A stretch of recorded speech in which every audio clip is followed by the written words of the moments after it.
Okay, welcome everybody. This week we're going to be talking about the Parsha. We finished the first book of the five books of Moses. So now this week we are starting the second book, which in English is called Exodus and in Hebrew is called Shemot. So as you learned from those of you who were studying with me last year, that the name of the book and the name of the first Parsha of that book is the same. So it is the book of Shemot, the book of Exodus, and also the Parsha of Shemot. I have no idea if this Parsha is what this, I don't think the Parshiot have English names. They don't. But basically, this is the book of Shemot, the book of Exodus, chapter 1, verse 1 through chapter 6, verse 1. And it is a packed Parsha. Here's what I want to do. I want to do the summary of what happens in these chapters. I want to, the Haftarah comes from Yeshayahu, from Isaiah. And so I want to review the life of Isaiah, which we have done before because we have had other Haftarot that have come from Isaiah. But you know, there's a saying that Torah is acquired through repetition and not just exposure. It's not like enough to hear things or to learn things one time, that in order for it to really stay with you, you have to hear that. I think this is true for any kind of learning, but review is very, very important. That's why it's interesting to me that I have been doing this for decades, and every year I learn something new about texts that I have seen, and this is maybe your experience as well. So we're going to do a quick review of the life of Yeshayahu, of Isaiah, a summary of what happens in the Haftarah. What are the parallels? This structure will be familiar with you. What are the parallels between the Haftarah and the Parsha? And also, what universal wisdom can we glean from what Isaiah has to say? And what are some practical applications? So, it's interesting that I teach you guys on Wednesdays. This Shabbat, I don't do it all the time, but this Shabbat, I'm going to be teaching a group of Jewish women in my community. And I prepared a completely different talk for them. But interestingly enough, I chose to focus on, I think maybe you'll find this interesting. I chose to focus on the characters of Tzipporah and Batya and Tzipporah. So this is the daughter of Pharaoh. So I'm just going to speak English for you. The daughter of Pharaoh and the wife of Moses.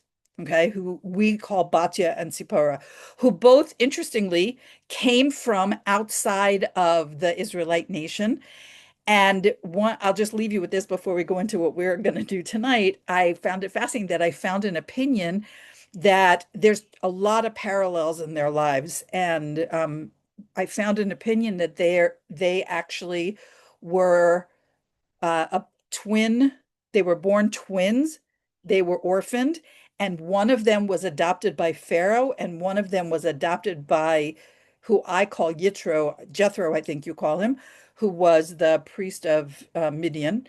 And so their lives obviously overlapped with the life of Moses because they were this. I found that really fascinating. But anyway, then interestingly enough, the name of the Parsha Shemot literally means names.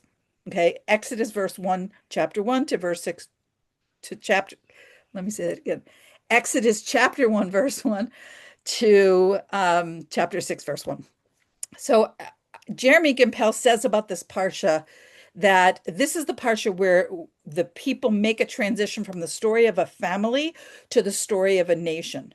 So what's going on? So the children of Israel are multiplying in Egypt. Pharaoh is threatened by their growing numbers and enslaves them, and then orders the Hebrew midwives, who we call Shifra and Puah, to kill all the male babies at birth. And Shifra and Puah, of course, do not comply. So then he commands all the people to throw all the male Hebrew babies into the Nile. Yocheved, who is the mother of the person we will ultimately come to know as Moses, is gives birth to the child that we will know as Moses. But in the text, she is not named. She's called the daughter of Levi. She has a husband named Amram, and they have this child, their third child, who is a baby boy during the time of this decree. They place him, you know this part of the story, they place him in a basket on the river, and the baby's sister Miriam stands to watch from afar. Pharaoh's daughter discovers the boy and raises him as her son, and she's the one who names him Moses. She names him Moshe. And as a young man, Moshe leaves the palace and he discovers what's going on with his kinsmen. He sees an Egyptian kill a Hebrew slave, and he kills, or beating a Hebrew slave, and he kills the Egyptian. And the next day, he sees two Jews that are fighting. And when he tries to correct them, they say, "Oh, look, we know what you did, so don't be talking on us." And Moshe is forced to flee. And so he leaves Egypt and he goes to Midian, which is um, I'm having a little trouble placing because some people say it's northern Saudi Arabia and other people say it is Jordan. But in any case, it's quite close to Egypt, southern Jordan. And there he rescues Yitro, Jethro's 7 daughters, from these shepherds who want to rape them. He marries one of them, the daughter Tzipporah, and he becomes a shepherd of his father's flocks. Then this really dramatic story happens of the burning bush. God comes to Moshe in a burning bush at the foot, and instructs him to go to Pharaoh and demand, "Let my people go, so that they may serve me." Um, and there's more in this parsha. Moshe's brother Aaron is appointed to serve as his spokesperson. They go to Egypt. They assemble the elders of the Israelite nation and tell them, Higi Azman, the time of your redemption has come. And the people generally believe him, but Pharaoh will not let them go, and he intensifies their suffering. And then Moshe returns to God at the end of this parsha and says, "Why have you done evil to this people? You promised that the redemption was close at hand, but things are getting worse." And that's sort of the cliffhanger that ends this parsha. Okay, that was just a summary. Now let's look a little bit at Yeshayahu, Isaiah. Okay, he was one of the most important prophets during the first temple period. So you got to situate him in your brain in time. He was related to King David. His father was also a prophet, and his uncle was the king of Judea. So he came from an important family, a royal family. And as a result, he had access and also was not intimidated to rebuke the highest powers in the community when it was necessary. There are 66 chapters in the book of Isaiah. It is by far the largest book in the books of prophets. And generally speaking, Isaiah spoke to the Jewish people, but he did have some prophecies related to the surrounding non-Jews as well. And many of his hopeful and uplifting messages are part of the formal liturgy of the Jewish people. He called for the Jewish people to return to God, for the wicked to abandon evil, for all people to seek out God when he's close. And in my copy of Isaiah, there's a lot of yellow highlighting because every time he mentioned something about the future redemption, I highlighted it. And so he spoke of the future time of redemption when all the nations of the earth will recognize God as the ultimate sovereign and seek his teachings that emanate from Jerusalem, from Jerusalem. This is actually comes very early. There's a very famous passage. And many people shall go and say, "Come, let us go up to the mountain of the Lord, to the house of the God of Jacob. And he will teach us of his ways, and we will walk in his paths. For out of Zion shall go forth Torah and the word of the Lord from Jerusalem." That's from chapter 2, verse 3. I'm sure you're familiar with this. And from out of Zion will go forth Torah and the word of the Lord from Jerusalem is also Ki Mitzion Tetzei Torah Udvar Hashem MiYerushalayim. It's a very famous Jewish song. There's probably hundreds of versions of it on the internet. Also, the words of Isaiah's vision for peace are engraved on a wall that's facing the UN Plaza in New York. That comes from also chapter 2 in Isaiah. He prophesied from around 740 BCE to about 700 BCE, so about 40 years.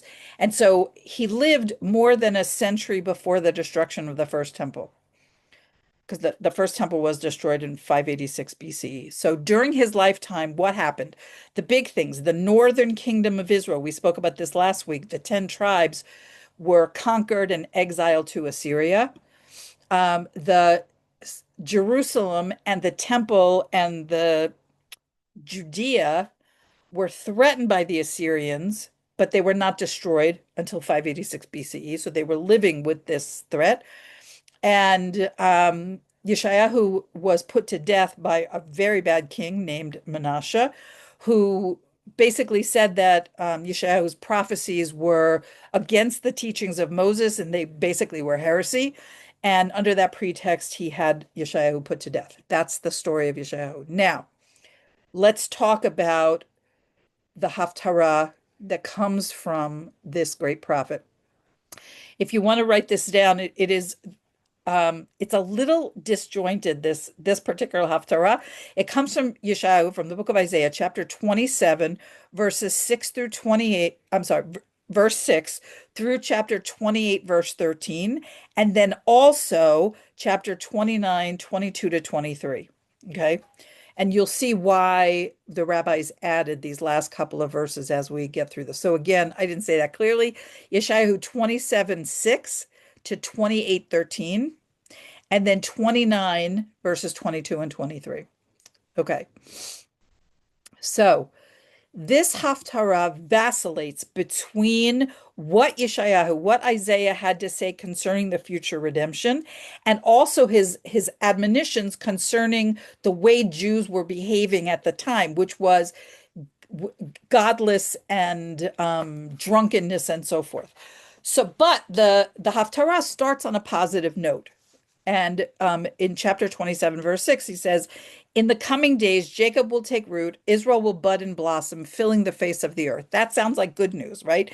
He's mentioning God's mercy for his nation and the punishment that he meted out, that God meted out upon the Egyptians who persecuted them. Okay. And regarding the future redemption, in chapter 27, verses 12 and 13, he says, you shall be gathered one by one. He's speaking to the Jewish people now. You shall be gathered one by one, O children of Israel, and it will come to pass on that day that a great shofar will be sounded, and those lost in the land of Assyria and those exiled in the land of Egypt will come and they will prostrate themselves before the Lord on the holy mountain, Jerusalem. So there's so much in this prophecy that resonates today because of course the Jews are not lost in the land of Assyria, but we are lost, in the land of the United States of America, or lost in the land of the UK or South Africa, or wherever the diaspora communities are. Anyway, then he goes on to berate the drunkenness of the 10 tribes. He's warning them of the punishment that awaits them. And he literally calls them the drunkards of Ephraim. This is in chapter 28, verse 3. Um, so he's it it is sort of a combat. This Haftarah, it took me a really long time. I'm going to break it down further for you because this Haftarah is not a single unified message. But I just want to say that he ends on a positive note. And he says, now Jacob will no longer be ashamed, and now his face will not pale. For when he sees his children, the work of my hands, meaning God, in his midst, who shall sanctify my name, and the God of Israel they will revere. Okay, so here's basically in very simple language, you guys are messing up. You're taking after the northern tribes who are really in bad shape. Stop doing that because God is going to reward you if you clean up your act. I'm sort of overly simplifying a complicated message, but that's basically the message. But let's break it down further. The prophecy addresses both the southern kingdom of Judah and the northern kingdom of Israel, which is also called Ephraim because Ephraim was its largest tribe. Okay. The northern kingdom was conquered and exiled. We said this during Yeshayahu's lifetime. And at that time, the southern kingdom was ruled by Achaz. Achaz was one of the worst kings of the southern kingdom. Achaz actively promoted idol worship, including the worship of Baal, who's this biblical idol, pagan altars all through Jerusalem, practices associated with child sacrifice, and he's a bad guy, okay? And he's the one who is the king during part of Isaiah's 40 years of prophecy. And the Hebrew scripture emphasizes that he's basically rejected King David's spiritual legacy, even though he's ruling the same. Well, King David ruled over a united Israel, but the southern kingdom of Yehuda under Ahaz was threatened both by Ephraim in the north and by the Assyrians. And Yeshayahu wants to warn Ahaz, this evil king, not to panic, not to rely on foreign powers, and to trust that God is going to take care of them. God is going to protect Yehuda from these threats. I hope this is making sense. But instead of trusting God, Ahaz appeals to the Assyrians. The Assyrians were a brutal empire. There's a lot of bad guys in this story. And Ahaz pays tribute to the Assyrians, saying, please, please look after us, and I'll give you temple treasures. And by doing so, he basically put the southern kingdom into becoming a political vassal of Assyria. Okay. And so he certainly has fallen under Assyrian influence. He imports a foreign altar. He changes the temple practices. He diminishes the centrality of God's worship. It seems sometimes like the entire Tanakh is a story of this people who keep sinning and making the same mistakes. And what is that central mistake? Is turning away from God and turning to something idolatrous. Okay. And so this is the situation. Achaz has not, which is not to say, by the way, that in the southern kingdom in Judea, there were not God-fearing people still at that time, but the leadership was totally corrupt. Okay. So the Haftarah opens with a prophecy that compares the Jewish people to this dormant vine that comes back to life under God's care and attention, meaning God will never forsake you. As long as you come back to putting God in the center of your life, he will take care of you. Then immediately it changes topics and it focuses on the teaching that God sends to the Jewish people that are meant as warnings. So through Yeshayahu's voice, God's saying, stop worshiping idols. The Haftarah continues with a warning that if they don't stop worshiping idols, that they're going to be destroyed and their cities are going to be abandoned. That's followed by, it's like a messianic sandwich because it's followed by a promise. It starts with a promise of redemption. It's followed by a promise of redemption that the day will come that Hashem will turn the world upside down so that the Jewish people can be saved. And then one by one, they'll be sent back to Jerusalem from the lands of their exile. Okay. And then we go to chapter 28, which is Yeshayahu is describing the moral corruption in the northern kingdom and warns. Remember, I said that most of the time he was talking to the Jews in the southern kingdom, but now he's warning the northern kingdom that they're about to be destroyed because he lived through that period.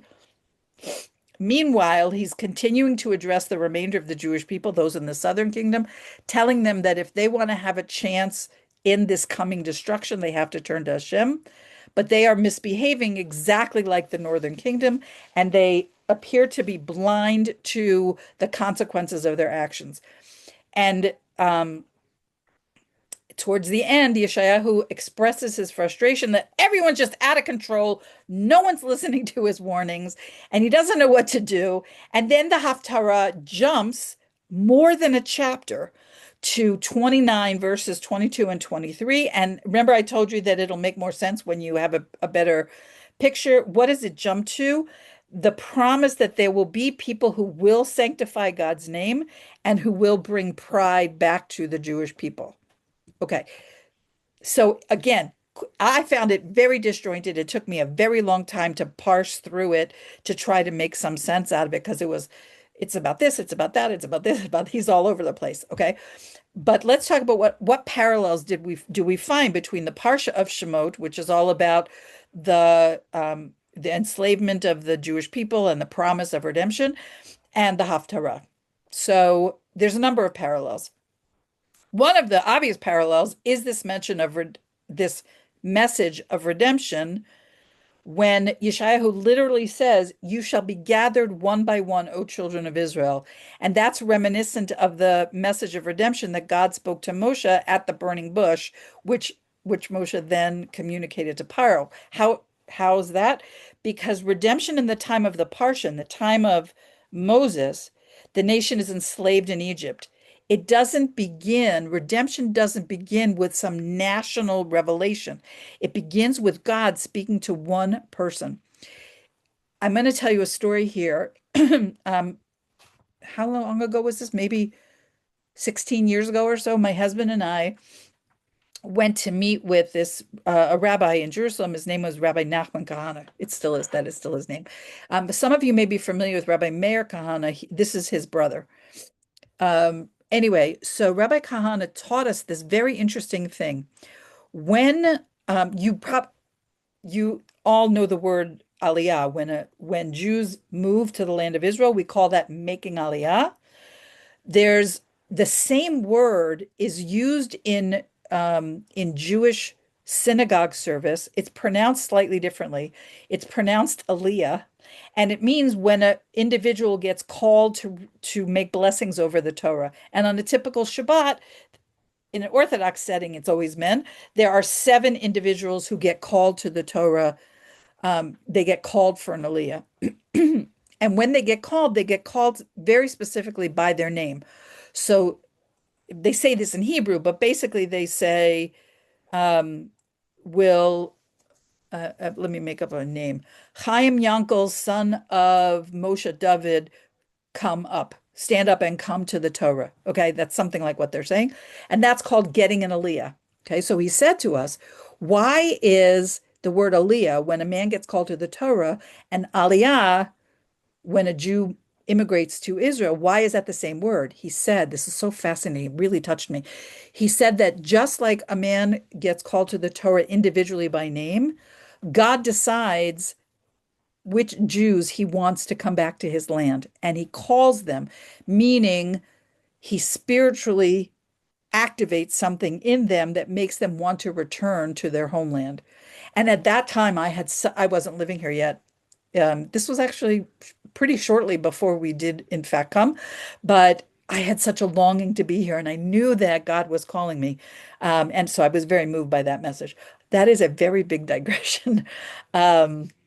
Okay, but again, we're talking about this idea of the Jews gathered, the children of Israel being gathered one by one individually, and the same that in the Parsha, Moshe is called as an individual. He's God doesn't announce to the whole nation, "You're going to be redeemed." He starts with an individual.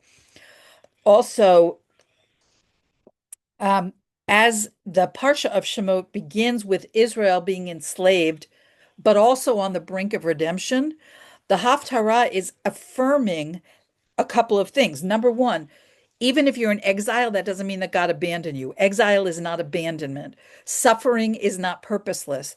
And redemption comes when Israel turns its back to God, even before full freedom arrives. So the Haftarah is speaking to a universal human experience, what it means to suffer, to be corrected rather than destroyed, and to grow in moral clarity over time. The prophet describes this people. He's now the prophet Isaiah. He's speaking about people who have endured hardship, not because God abandoned them. The hardship is not because God abandoned them, but because I hope everything goes well, Elizabeth, with your appointment. Um, because I'm sorry, I lost my train of thought. The prophet describes the people who have endured hardship, not because God abandoned them, but he's affirming for them that God doesn't give up on them. I did not word this correctly in my notes, that their suffering is meant to awaken responsibility and also a sense of humility, not to erase them from history. So I think you can see right away the sort of the universal aspect of this, which is this important principle for all of humanity that divine justice is about repair. It's not about punishing. It's not about cruelty. So that's one thing. Another thing is that there's a central theme of the Haftarah that the rejection of false gods and empty ideologies is very important. And idolatry here is not just about worshiping statues. It represents placing your ultimate trust in power, in self-made security, in anything that isn't God.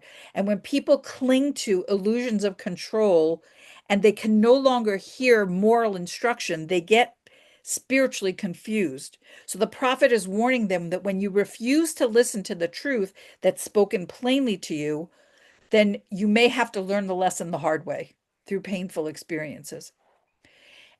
Also, the closing verses are verses of hope and reaffirming human dignity, that God is reaffirming that humanity is not meant to be lost, not meant to be an eternal punishment. There's no concept in a Torah way of thinking of like eternal damnation. That isn't a thing. People can learn, people can grow, people can realign themselves with the truth. And also, when future generations live ethically and responsibly, that honors God's name in the world, not just by the rituals that they do, but by the upright conduct with which they travel through their lives. Okay, so the Haftarah is emphasizing that God is patient, God is just, suffering is not arbitrary, it's intended to correct, which is, as we think about it, for those of us that are parents, that is the ideal way to parent, is not punishing out of anger, but punishing out of a desire to correct. So your child may still suffer if you take away this privilege or whatever your form of punishment is, but it's in order to teach them something. That's the way that God teaches us. Also, moral clarity unfolds gradually, especially after you're dealing with a rough period. Turning away from false values is a necessary stage of restoring your relationship with God. And also this uh, positive message that human beings are capable of learning wisdom even after they've failed. So you can already hear some of the universality, I think, of this. But let's just talk about suffering as a prelude to growth. So in the Parsha, in Shemot, Israel's enslaved in Egypt. They are suffering terribly, but the Torah emphasizes that they grew and multiplied even under oppression. In the Haftarah, in Yeshayahu and Isaiah, God's affirming that Israel's suffering is constructive. I'm sorry, it's corrective rather than destructive. It's meant to lead them somewhere. Okay. Again, what's the parallel? Hardship doesn't mean that God has abandoned anybody. In both the Parsha and in the Haftarah, adversity, hard times becomes the material from which a person can grow morally, can grow spiritually. Sometimes people need that. A lot of times people need that. Another commonality is this message that God is at work even when he's hidden. So in the Parsha, God's name is barely spoken in the early chapters of the book of Shemot. Redemption happens quietly. There's the midwives, there's the mothers, the sisters, and reluctant leaders like Moshe before God comes into the picture. And in the Haftarah, God is describing a long-term process of a gradual understanding of what God demands rather than dramatic miracles. So divine involvement often unfolds subtly. And uh, I'll tell you, this has been a very, I don't know, for those of you that are going to watch the recording later, I don't know where we're going to be in history, but this week, it feels like every week, things are so dramatic, and the news is like you wake up in the morning, it's like, what crazy, insane thing happened today? But redemption is a process. And it's interesting that there's two rabbis, I'm sure I've spoken to you guys about them, that among the ones that I listen to on a regular basis, one is Rabbi Mendel Kessin, and one is Rabbi Alona Anava. And Rabbi Mendel Kessin, when he was speaking about the U.S. action in Venezuela, he said this. He said, Trump does not realize it, but he is actually working on behalf of Mashiach ben Yosef, Messiah, son of Joseph, who is, as I explained to you, the preparatory Messiah, who works in this world. So what he does, even though we don't know who his personality, we don't know his name exactly, but you can see that he's already at work in this world because many of the promises of redemption are beginning to come true. Like, I'm sorry, I don't have the exact quote for you, but there's this idea that there's no truer sign of the redemption than when the land of Israel gives forth its fruit. Now, since the Jews came back to the land of Israel, like just today, if you just go to any grocery store in Israel and you see all of the local produce, that was not the case before the Jewish people were back in the land. The land was, I think we talked about this last week, that when Mark Twain was here in the 19th century, he said, this is a barren wasteland. Nothing grew here, but the land responds to the people. And so now you might say, okay, well, that was in 1948 when that process started and we still don't have redemption. That's what I'm saying is that divine involvement unfolds slowly and sometimes subtly. We don't even know what's going on. I lost my train of thought. So this is what Rabbi Kessin says. Trump is helping Mashiach ben Yosef do the job of getting rid of evil in the world. That's his perspective, which is very encouraging. Okay. And it helps make the news of the day have uh, redemptive a redemptive understanding. I'll tell you that Rabbi Anava, he's a little less optimistic, and he said, "You think things are bad? They're just going to get worse and worse and worse until Mashiach comes. And the only thing that we can do, one of the very specific things he mentioned, which I actually started doing myself, is to say chapter 91 of Tehillim, of the book of Psalms. Chapter 91 is all about God's protection, and just to study Torah, live a clean life, like he would say to the Jews, keep mitzvot, do tshuva, stay close to Hashem. I have a study partner who speaks about keeping your hands and feet in, like it's going to get rocky and just stay focused on spiritual things.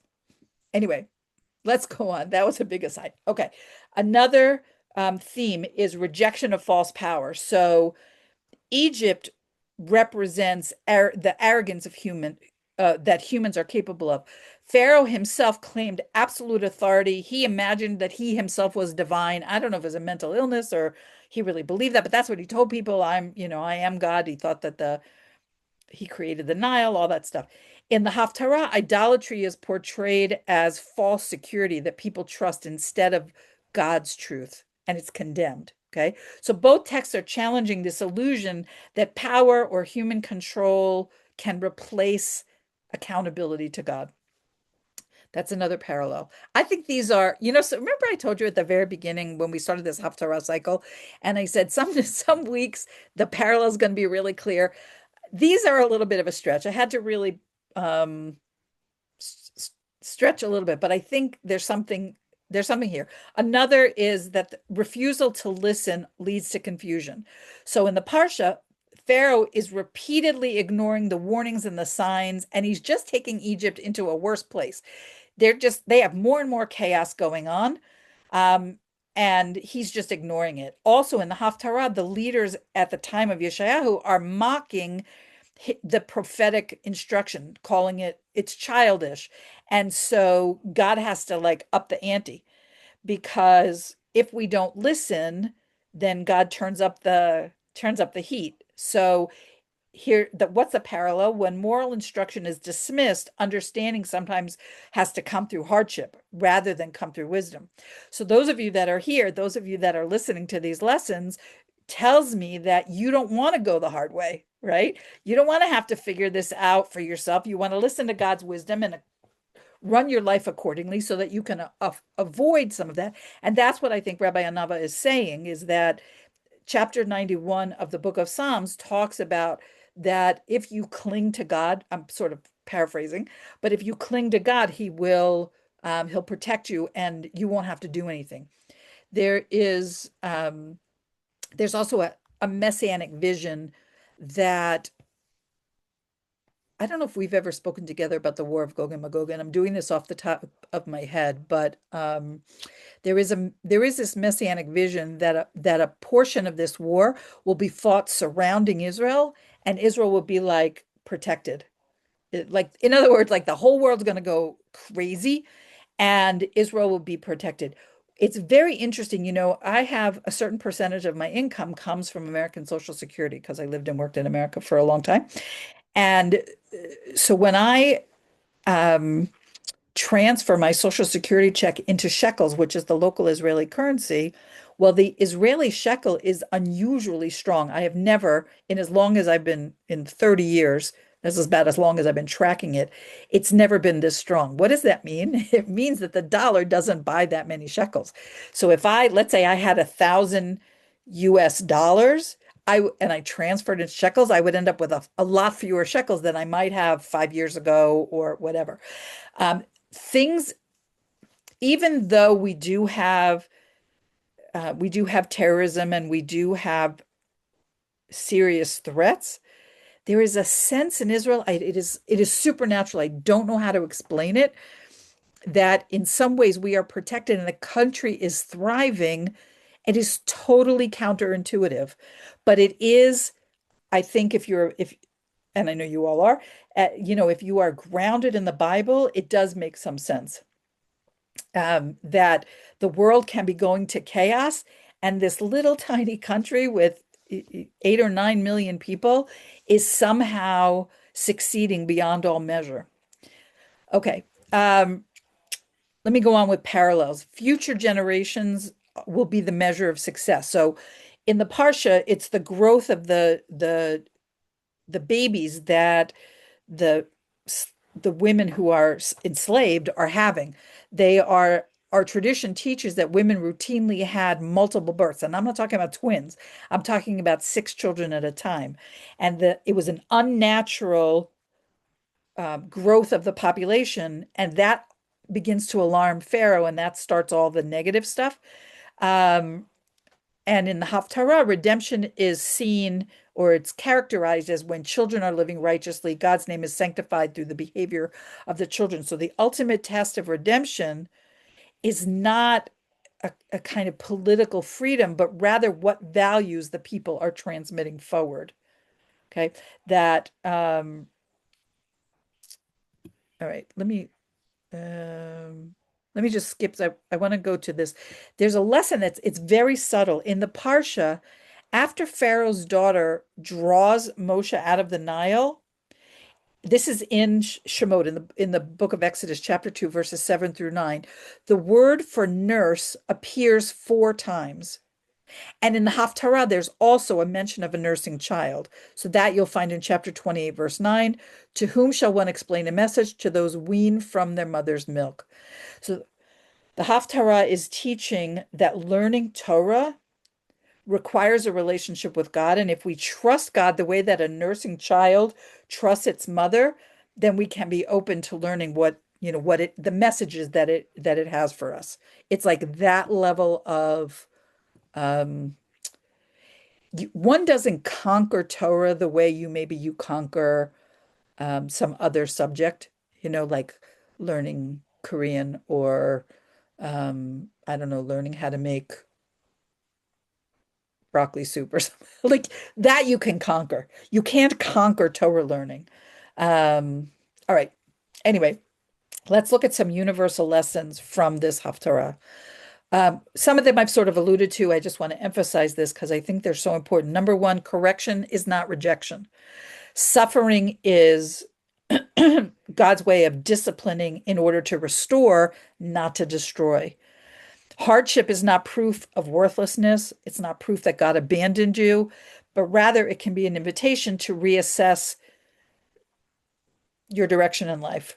And so justice is aimed at repair, and consequences are meant to lead towards improvement. That's the way that God treats us. And that's the way, as I said before, that good parenting treats their children. To correct is not rejection. It is clarification of what the right path is. Okay. Also, a false sense of security leads to collapse. So anything that is treated as absolute other than God becomes a source of confusion or harm. So when people place ultimate trust in systems, in leaders, or in themselves rather than in God's truth, stability eventually crumbles. It was so interesting. I saw a video this week of there's a guy from Venezuela, a young man who escaped Venezuela, and he's on a college campus with a Jewish um, partner in this video, and they're talking about Mamdani and they're talking about socialism. And a lot of the college students, these are people like in their early 20s, they are very pro-socialism. And this guy who lived in Venezuela, who escaped Venezuela, explained what the consequences of socialism actually are. And why am I forgot what I'm connecting this to. So people who believe in Mamdani's socialist vision are placing their trust in a system, right? This is the connection that's not godly. It's not a godly system.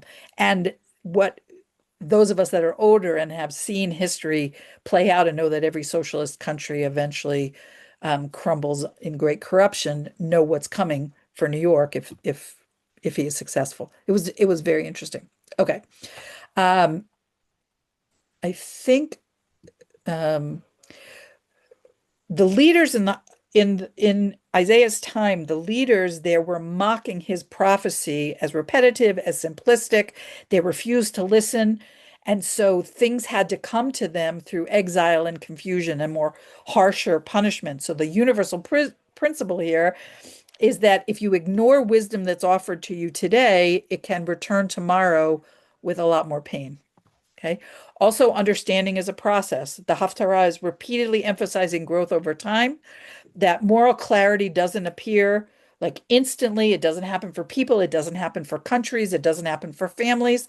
That human development, ethical and spiritual human development, is a gradual process, not an instantaneous process. So if I asked all of you individually, which I'm not doing right now, but if I were to say, how long have you had this tickle that you wanted to study Torah, that you wanted to know more, what was in these books that the Jews have been studying for more than 3,000 years? I would guess for most of you that you didn't just wake up one morning and say you want to learn this, but it's been a gradual process over time. And that's just the way it happens. If it doesn't happen that way, if it does happen, like we say about Jews like me who grew up knowing that they were Jewish, but without knowing our tradition, if they go all in, like it's the expression, we say the expression is flipping out. It often happens when we send our 18-year-old children to Israel to study for a year and they become unrecognizable. Like they take on so much that they're not even, they start using their Hebrew names and they change the way they dress and they change their priorities in life and they be not that those are bad things, but it happens like sometimes in a matter of a couple of months. It's a lot to assimilate. And they often are not able to sustain it over time because they just jumped too far. And the same is true for any of us that we are we are all meant to get this like as we are ready. And so something that I'm saying to you today may not resonate, but if you were to listen to this recording a year from now, you may hear it somewhat differently, or something that you were exposed to in the realm of moral instruction or Torah or whatever. A year ago, you might not have been ready. And maybe today your heart is more open. You've grown, you've changed, and so forth. Okay. Um, Another universal principle here is that um, the failure to get these universal truths is not a lack of information, but a lack of receptivity. And that sort of is connected to what I was saying before. I posted something on Facebook this week about how I don't remember how I said it, but I use an analogy of a radio. And we are not radios, so we are unable to pick up the radio waves that are in the air because we're not a vessel for that. We're not a radio. But that doesn't mean that they're not there. So similarly, spiritual truths that are out there, we may not be getting them because we are not receptive to them. We are not ready for them. Or not, this is not the case for any of us here, but it is the case for some people. They're just like not interested. That channel is just shut down because they are interested in making a lot of money or having a lot of sexual partners or doing a lot of drugs or whatever that life is for them. And they are just not receptive. It doesn't mean the information's not there. It means that they are not radios. They're not receivers for that spiritual reality. Um, Okay, there's also the concept that the moral success of a society is based on what it passes on to the next generation, and that no failure is ever final, that growth and moral correction are always possible, that God guides humanity with patience. He gives us consequences. He gives us hope. He calls people away from things of falsehood towards enduring morally clear choices. Okay, and I just want to end with this piece that I did about what are some practical applications. Okay. Um, so the first one that comes to mind, this idea that the way God corrects us is meant to improve our behavior, not to destroy us. God's punishment is not destructive. Okay. So what does that mean? Well, think about your own life. If you have a child or a student or an employee or even yourself, what um, when you're in a situation, how you respond, is it meant to teach or are you venting frustration? You have to replace all or nothing reactions with proportional consequences. I've talked to you about this idea of mita keneged mita, which is the way that God responds to us. And that literally means measure for measure. But the idea is that we punish in order to correct, not in order to vent our frustration. Um, and and there's a cycle there. If we respond that way, then the person that we're trying to connect with, whether it's a child, a student, somebody who works for us, or even ourselves, it leaves room for apologizing, for learning, for starting again, for trying again.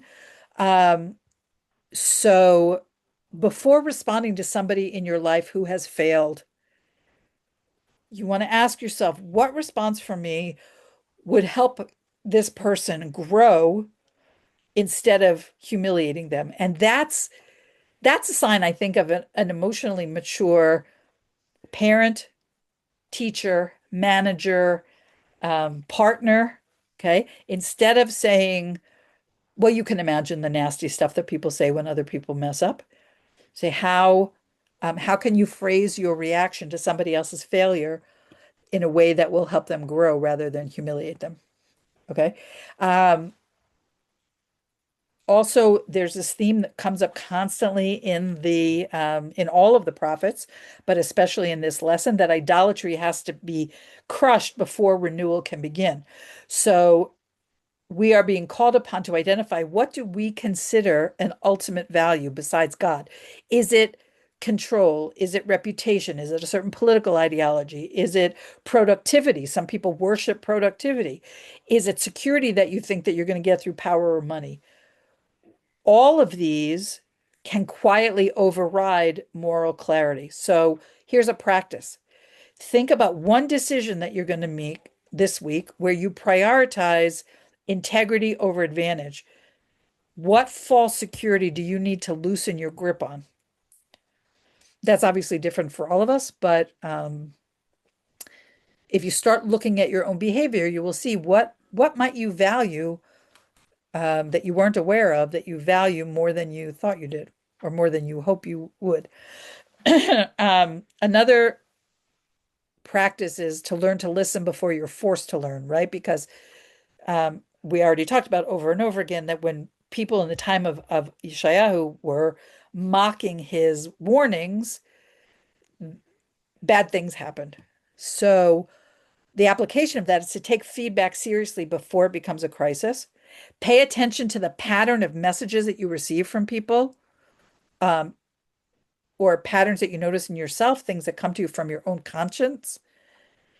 And you can ask somebody that you trust. This is a very hard thing to do, and it takes a lot of bravery, but to say, what is one thing in my life that I might not be hearing clearly right now? Because a lot of times it's clearer for people who are not us to point that out to us. Um, a couple of more.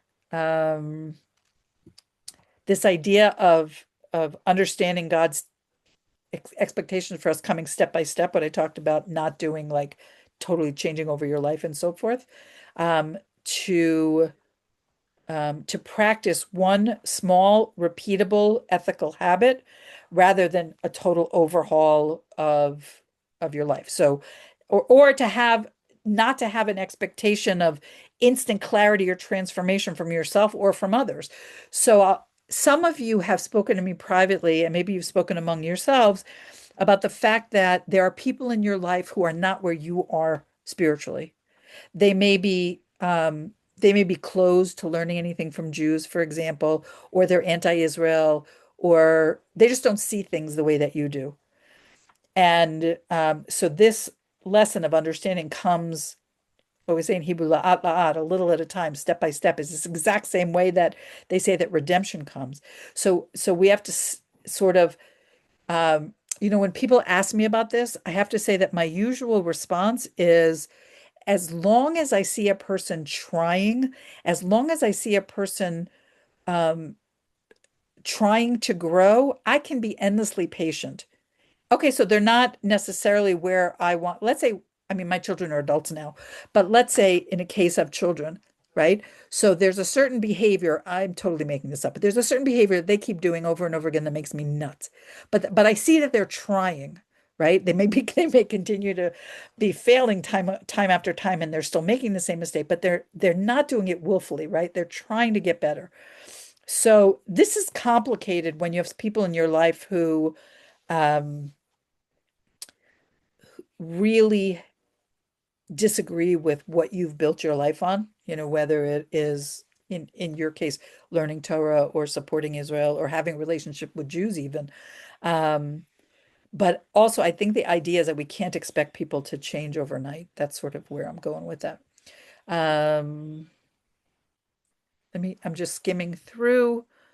Okay, and the last one I'm going to mention, because we're almost out of time, is to trust that returning to God is always possible. The Haftarah is basically saying that even those who are confused, they will eventually come to understanding. So, what's the application of that? Don't write off people or yourself because of past mistakes you made.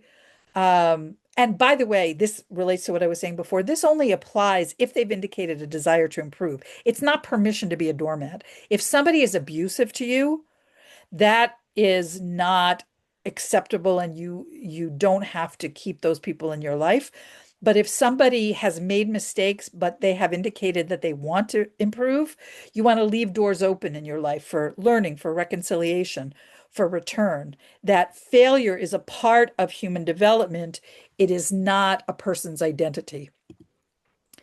Okay, that's that's what we have. That's what we have from Yeshayahu, from this week's Parsha. Here's, as usual, I'm going to stop this recording and ask you if any of you want to come back for Q&A to come back with that link.